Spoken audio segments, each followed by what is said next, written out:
Hello, we are here ahead of Climate Week, and we are having some really intense conversations and discussions about climate change, climate activism, and how people can get involved. I'm here with Maya Penn, who's an Atlanta native, just like myself, which is super exciting. Maya, tell us a little bit about yourself and how you got into environmental activism. Yes, well, thank you so much for having me. And yeah, I mean, when you talk about environment, sustainability, climate, it can feel like a super overwhelming topic, right? I've been doing this work since actually 2008. I started at 8 years old. I've always had such a passion for the natural world and the beauty of nature and environmental science and all of these things. And I kind of translated that into being someone who used a lot of different mediums to educate people, sustainable fashion. I'm an animator, use animation and film. I've written 2 books now. I've given 3 TED Talks. I've done a little bit of everything, like speaking from Clayton County, schools in Clayton County, all the way to Narok County, Kenya, right? And I've really just seen how much people want to learn more and engage and see how they can make an impact in their community and kind of don't know where to start. And so, now I've been doing this work for about 17 years. I'm in my early 20s, and I'm really most passionate about using art as a way to inspire, uplift, and educate and motivate people to get engaged. And that's why I'm really excited about a project like Dear Everything. Right, exactly. And that's what I was going to say. Dear Everything is a great project to kind of merge art and climate change and climate activism together. What does it mean to you to work on a project? I know you have a lot of, experience in the arts and experience in the climate world. So what does that mean to you to be able to be a part of this big project? It means the world because, first of all, Dear Everything is probably one of my favorite projects that I've been a part of. You have this world-class team of creatives, right? You have formerly Eve Ensler, who is a great friend and mentor of mine, a Tony Award-winning playwright with work that has been shown in over 140 countries around the world. Justin Tranter, who is a Grammy-nominated songwriter who's written songs for Cynthia Erivo and Chappell Roan and Selena Gomez. Caroline Pennell, who is an incredible songwriter, and Diane Paulus from Harvard's American Repertory Theater. You have all these talents coming together to make this beautiful, inspiring story about, of course, the topic of climate change, but at the end of the day, it is a mother-daughter story. It's a story about a farmer who's being impacted by extreme weather, and this kind of dichotomy between young people who are focused on the future and adults who are just trying to survive the present. And it's so relatable, right? Even if you have no idea or no opinion or know anything about environmental issues, it's something everybody can relate to and be inspired by. And what is your hope? I know you talk about, people being inspired, but what else do you hope, especially for young people who come and watch Dear Everything? What do you hope for them to take away from this? Yeah, well, I really hope that, of course, they take away that sense of inspiration, of hope, of motivation, right? Like, that's the power of art, the way that it can really transform, cut through the noise, and really connect with people at a heart level. I don't think you see that a lot with media focused around a topic like this, right? And the thing that is really incredible is we had this sold-out show in New York with Jane Fonda and Rosario Dawson doing closing words, and this was in January. And the way that people came away of all ages, of all backgrounds, of all levels of engagement with environmentalism or whatever, they were all so blown away and felt like, wow, now I feel like I can make an impact in some way within my own community, that I can make a difference.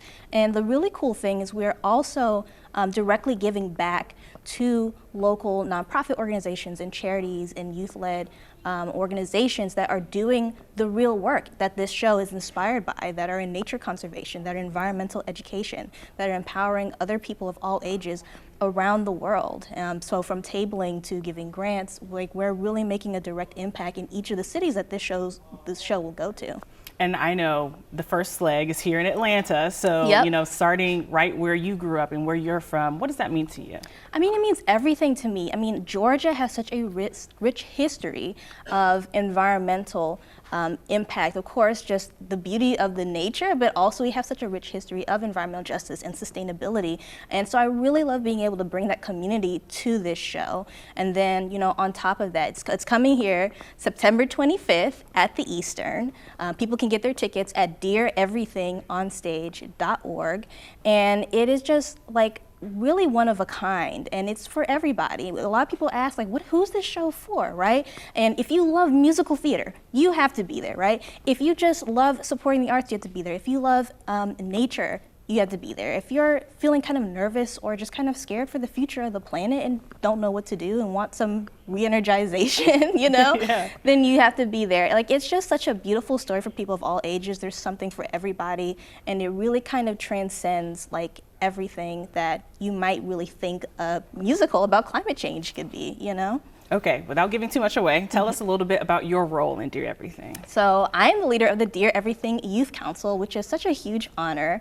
And my role is, of course, engaging the community, really making sure that the people who are on the front lines, where we're talking about firefighters, we're talking about farmers, nurses, you know, land and water protectors, and all of these people who are really on the front lines of feeling these environmental impacts, are attending the show.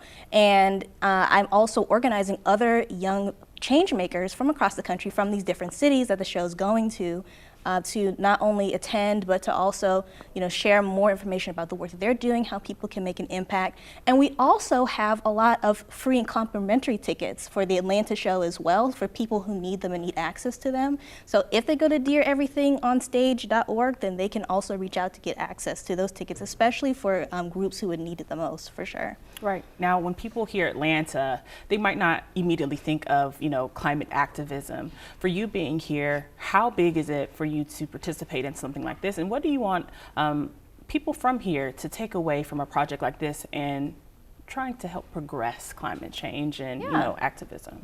Yeah, absolutely. I mean, for me, Atlanta is such a heart of innovation, right? Of education, of art, of technological innovation, and even traditional ecological knowledge. And a lot of people might not really be aware of that until they meet the people who are really doing this amazing work on the ground. And so I think that Atlanta has, you know, so much potential and so much amazing like talent and people who are doing incredible work towards combating climate change, to protecting you know, vulnerable communities, to protecting and vulnerable ecosystems, everything, right? And so I really want the Atlanta community to show up and show out, and, you know, not only be able to enjoy a one-of-a-kind, world-class show, but also to be able to really engage and connect with each other and learn how they can collaborate in a way to make a difference. Like, each person has the power to make an impact in their community in some way, right? Whether it's just learning about like your local carbon sinks in your area and the ecosystems that are around you, or spreading awareness about how various environmental issues are affecting you know, our communities. Especially a lot of the Atlanta community has had impacts from various environmental issues like extreme weather or pollution. And so I think it's really important for people to know this isn't just for, you know, people who are only in like the climate communication space. It feels super complicated, right? Everyone, if you're living, breathing air, you know, drinking water, like, you have your own lived experience, and you're also an expert within your own right as well. And I think it's important to empower people in that way. And I feel like this show really does that in a really beautiful way as well. Right. This is an everyone kind of issue, right? Exactly. And you got involved with it so young, at 8 years old. So how did you end up finding your way into this awesome kind of, you know, it's different, but this awesome kind of segue of trying to protect our earth and where we live?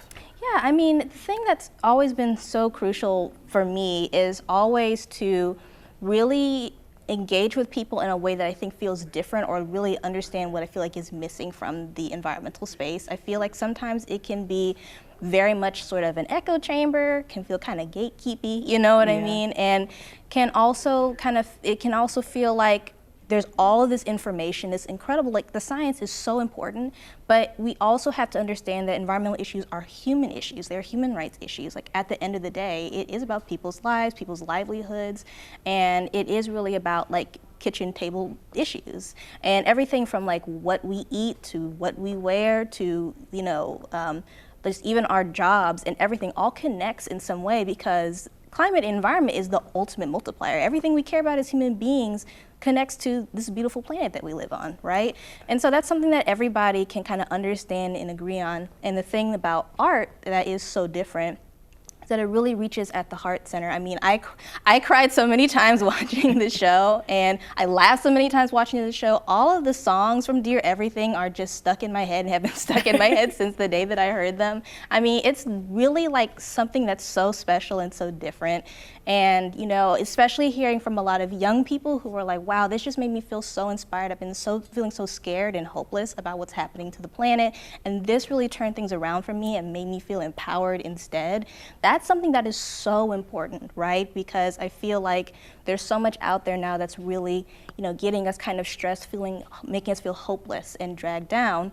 And this is a piece of media that does the opposite and still engages with the topic in a really real way. Exactly, and that's very important because, like you said, it's a kitchen table conversation. This isn't something that, you know, people think, oh, it's just politics, you know, but these are things that you can work on at home. And I think that's really big for Climate Week. It kind of gives 7 days for us to just focus, you know, and you being an activist, what does Climate Week mean to you? Yeah, I mean, I've been a part of many a Climate Week, and for me, I think it is a really powerful time for people from various backgrounds, disciplines, you know, areas of work and levels of experience to be able to connect together, collaborate with each other. I think that is something that's so important too.